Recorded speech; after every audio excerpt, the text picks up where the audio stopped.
So ಇನ್ನ ರೋಷನ್ ಅವರೇ, ನಾನು ನೋಡ್ದೆ, ನೀವು ನೋಡಿರ್ತೀರ ಆಲ್ಮೋಸ್ಟ್, ನಿಮ್ಮ ಒಂದು ವಿಡಿಯೋಗಳಿಗೆ ದೈವದ ಬಗ್ಗೆ ಮಾತಾಡಿರ್ಬೋದು ಅಥವಾ ಯಶ್ ಅವ್ರ ಜೊತೆ ನೀವು ಬಂದಿರೋ ವಿಡಿಯೋಗಳು ಸಾಕಷ್ಟು ವೈರಲ್ ಆಯ್ತು. ಸೊ ಅದಕ್ಕೆ ಕೆಲವರು ಒಳ್ಳೆ ತರ ಇದ್ ಮಾಡೋದು, ಹೌದು ತಂದೆ ಅವರು ವಿಧಿವಶರಾಗಿದ್ದಾರೆ, ಹೆಲ್ಪ್ ಮಾಡ್ಲಿ ಮತ್ತೊಂದು ಮಗದೊಂದು ಅಂತ ಒಳ್ಳೆ ತರ ಕಮೆಂಟ್ ಮಾಡ್ತಾರೆ. ಇನ್ ಕೆಲವರು ಬ್ಯಾಡ್ ಕಮೆಂಟ್, ನಿಂದೇನು ಯಶ್ ಅವ್ರ ಜೊತೆ ಒಂದು ಜಾಸ್ತಿ ಆಯ್ತು ಅವ್ರ ಆಯ್ತು ಅನ್ನೋದು, ದೇವರಿಗೆ ಬೈತಾನೆ ಅನ್ನೋದು. ಸೊ ಈ ತರ ಕಮೆಂಟ್ಸ್ ಎಲ್ಲ ನೀವು ನೋಡಿರ್ತೀರ ಅನ್ಸುತ್ತೆ, ಏನ್ ಹೇಳಿ? ಇಲ್ಲ, ನಾನ್ ಪರ್ಸನಲ್ ಆಗಿ ನಂದ್ ಅಕೌಂಟ್ ನಾನೇನು ಅಷ್ಟೊಂದು ವೈರಲ್ ಆಗಿಲ್ಲ. ನಮ್ಮ ಅಪ್ಪಾಜಿ ಅವರದೇ ಅಕೌಂಟ್ ಏನು ಅಷ್ಟೊಂದ್ 1000 ಫಾಲೋವರ್ಸ್ ಏನು ಇಲ್ಲ, ಎಷ್ಟೋ 1000 ಇದೆ ಅಷ್ಟೇ. ನಂದು ನನ್ ಪರ್ಸನಲ್ ಆಗಿ ಅಕೌಂಟ್ ಇದೆ, ನಂದು ಯಾರು ಗೊತ್ತಿಲ್ಲ. ಸೊ ನನ್ ರೀಲ್ಸ್ ಬರುತ್ತೆ, ನನ್ ಫ್ರೆಂಡ್ಸ್ ಹೇಳ್ತಿರೋಳು ನನ್ ಇನ್ಸ್ಟಾಗ್ರಾಮ್ ಪೇಜ್ ಅಲ್ಲಿ ಬರೀ ನಿಂದೇ ರೀಲ್ಸ್ ಇದೆ ಅಂತ. ನನ್ ಫೀಡಲ್ಲೂ ನನ್ ಬಗ್ಗೆನೇ ಬರ್ತಿತ್ತು.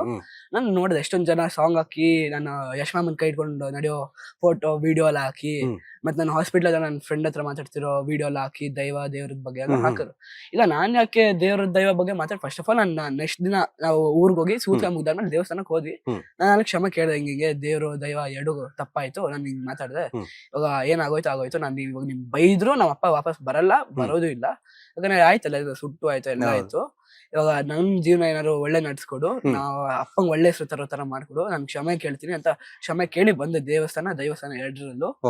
ಹಾಗೆ ಜನರು ನಂಗೆ ಯಾಕೆ ಸ್ವಲ್ಪ ಬೇಜಾರಾಯ್ತಂದ್ರೆ, ಇವಾಗ ಅವ್ರು ಹೇಳೋರು ಏನೋ ದೇವ್ರ ಬಗ್ಗೆ ಮಾತಾಡಿದ್ರೆ, ಅಲ್ಲ ಅದ್ ನನ್ ನಂಬಿಕೆ, ನಾನ್ ತುಂಬಾ ನಂಬಿಕೆ ಇಟ್ಕೊಂಡಿರೋ ದೇವ್ರ ಮೇಲೆ, ದೈವ ಮೇಲೆ. ಸೊ ನಮ್ದು ಹೀಗೆ ನಾನ್ ಕೇಳಿದ್ದೆ ಒಂದ್ ಪ್ರಶ್ನೆಗೆ, ನಮ್ಮ ಅಪ್ಪಂಗೆ ಹುಷಾರಿಲ್ಲ, ನಡ್ಸ್ಕೊಡ್ತೇ ದೈವ ಅಂತ.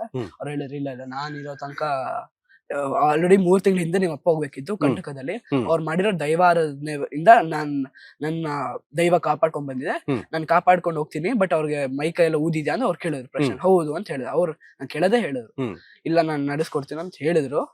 ಹಾಗೆ ನನ್ಗೆ ಗೊತ್ತಿರ್ಲಿಲ್ಲ, ನಮ್ಮಪ್ಪ ಹೋಗಿ 1 ದಿನ 2 ದಿನ ಆದ್ಮೇಲೆ ನಮ್ಮ ಅಮ್ಮ ಹೇಳಿದ್ರು, ಅವ್ರದ್ದು ಫ್ಯಾಮಿಲಿ ಫ್ರೆಂಡ್ ಯಾರೋ ಆಸ್ಟ್ರೇಲಿಯಾ ಇದ್ರಂತೆ, ದೀಪಾವಳಿದು ಅಮಾವಾಸ್ಯೆ ತನಕ ಡೆಡ್ ಲೈನ್ ಕೊಟ್ಟಿದ್ರು, ಅಲ್ಲಿ ತನಕ ಉಳಿದ್ರೆ ಉಳಿತಾರೆ, ಅದಾದ್ಮೇಲೆ ಉಳಿದ್ರೆ 20 ವರ್ಷ ಬದುಕ್ತಾರಂತ. ಅದಾದ್ಮೇಲೆ ಮತ್ತೆ ಎಕ್ಸ್ಟೆಂಡ್ ಆಯ್ತು, 6th ನವೆಂಬರ್ ತನಕ ಉಳಿಬೇಕು.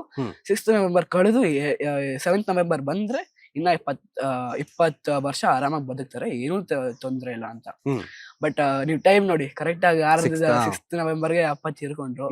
ಅದು ನಾನೇನೋ ನಮ್ಮಮ್ಮ ಹೇಳಿರ್ಲಿಲ್ಲ ನನ್ಗೆ, ಯಾಕಂದ್ರೆ ನಾನು ನಿಮ್ಗೆ ಗೊತ್ತಿರ್ಬೋದು ಎಲ್ಲ ಇಂಟರ್ವ್ಯೂ ನಾನ್ ಚಿಕ್ಕ ಮಗ ಅಂತ ಹೇಳಿ ಬೆಳೆಸಿದ್ರೆ, ನನ್ಗೆ ತುಂಬಾ ಬೇಸರ ಆಗೋದು ಸರ್. ನಾನು ಅವತ್ತು ಪ್ರೀವಿಯಸ್ ಡೇ ನೈಟ್ ಅಪ್ಪ ಬೆಳಗೋದ್ರು, ರಾತ್ರಿ ಫುಲ್ ಕ್ರಿಟಿಕಲ್ ಬನ್ನಿ ಅಂತ ಕರೆದ್ರು, ಫುಲ್ ಫ್ಯಾಮಿಲಿ ಮೆಂಬರ್ಸ್ ಎಲ್ಲ ಹೋದ್ವಿ.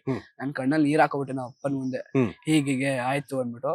ಯಾಕಂದ್ರೆ ನೀವೇ ಕೇಳಿರ್ಬೋದು, ಯಾಕಂದ್ರೆ ನನ್ನ ಅಪ್ಪನ ಎದೆ ಮೇಲೆ ಇದ್ದು ಬೆಳೆದವನು, ಬೇಕಾದ್ರೆ ಫೋಟೋಸ್ ತೋರಿಸ್ತೀನಿ, ಎದೆ ಮೇಲೆ ಇದ್ದು ಬೆಳೆದವನು. ಇವಾಗ ತುಂಬಾ ಬೇಜಾರಾಗತ್ತಪ್ಪ ಇಲ್ಲ ಅಂದ್ರೆ. ಹಾಗೆ ಬ್ಯಾಡ್ ಕಮೆಂಟ್ಸ್ ಬಗ್ಗೆ ಏನ್ ಮಾತಾಡ್ಬೇಕಂದ್ರೆ, ಅದೇ ಯಶ್ ಮಾಮನ್ ಜೊತೆ ಕೈ ಹಿಡ್ಕೊಂಡು ಹೋಗೋ ವಿಡಿಯೋದಲ್ಲಿ ಕೆಲವ್ರು ಎಷ್ಟೊಂದ್ ಜನ ಹೇಳಿದಾರೆ, ನೋಡಿ ಯಾರು ಯಶ್ ಹೆಲ್ಪ್ ಮಾಡಿಲ್ಲ ಅಂತ ಹೇಳಿದಾರೆ, ಎಷ್ಟೊಂದ್ ಮಾಡಿದಾರೆ. ಹಾಗೆ ಅವರು ಕೈ ಹಿಡ್ಕೊಂಡು ಹೋಗಿದಾನಲ್ಲ ಅವ್ನ್ ಗೊತ್ತು, ಇದು ಭರವಸೆಯ ಕೈಗಳು ಅಂತ ಹೇಳಿದ್ರು. ಬಟ್ ಎಷ್ಟೊಂದ್ ಜನ ಇಲ್ಲ, ಇವೊಂದು ಓವರ್ ಆಯ್ತು ಹಂಗೆ ಅಂತ ಹಾಕಲ್ಲ. ಇವಾಗ ನೋಡಿ ಸರ್, ಬೇರೆ ಯಾವ್ದೋ ಸಿನಾರಿಯೋದಲ್ಲಿ ಮಾಡಿದ್ರೆ ಬೈದ್ರೆ, ಮೀಮ್ ಮಾಡಿದ್ರೆ ಏನೋ ಒಂದ್ ಆಗಿರೋದು. ಬಟ್ ಇವಾಗ ಅಪ್ಪ ಕಳ್ಕೊಂಡಿರೋ ಸ್ಥಿತಿಯಲ್ಲಿ ಇವ್ರು ಹಿಂಗ್ ಮಾಡಿದ್ರೆ ಯಾರಿಗ್ ಬೇಜಾರಾಗಲ್ಲ.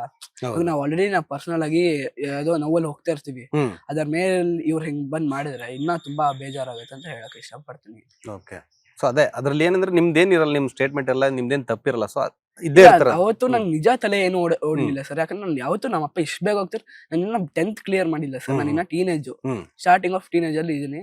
ನಮ್ಮಪ್ಪ ಇಷ್ಟ ಬೇಗ ಹೋಗ್ತಾರ ನನ್ಗೆ ಎಲ್ಲೂ ಅನ್ಕೊಂಡಿರ್ಲಿಲ್ಲ ಸರ್, ಯಾಕಂದ್ರೆ ನಮ್ಮಪ್ಪ ಯಾವಾಗ್ಲೂ ಹೇಳೋರು, ಇನ್ನೇನ್ ನೋಡೋ ಈ ಹಾಸ್ಪಿಟಲ್ 5 ವರ್ಷದಿಂದ ಇದೀನಿ, ಇವಾಗ್ಲೂ ಏನಿಲ್ಲ ಬಂದ್ಬಿಡ್ತೀನಿ ಮನೆಗೆ ಅಂತ ಹೇಳೋ. ಅವ್ರ ವಿಲ್ ಪವರ್ ತುಂಬಾ ಚೆನ್ನಾಗಿತ್ತು. ಸೊ ನಾವ್ ಹಂಗೆ ಬೆಳೆದ್ವಿ, ನಮ್ಮಪ್ಪ ಏನಿಲ್ಲ ಇವಾಗ ಹಿಂಗ್ ಹಾಸ್ಪಿಟಲ್ ಹಿಂಗೆ ಬರ್ತಾರೆ, 5 ವರ್ಷದಿಂದ ಹಿಂಗ್ ಮಾಡ್ತಾ ಇರೋ.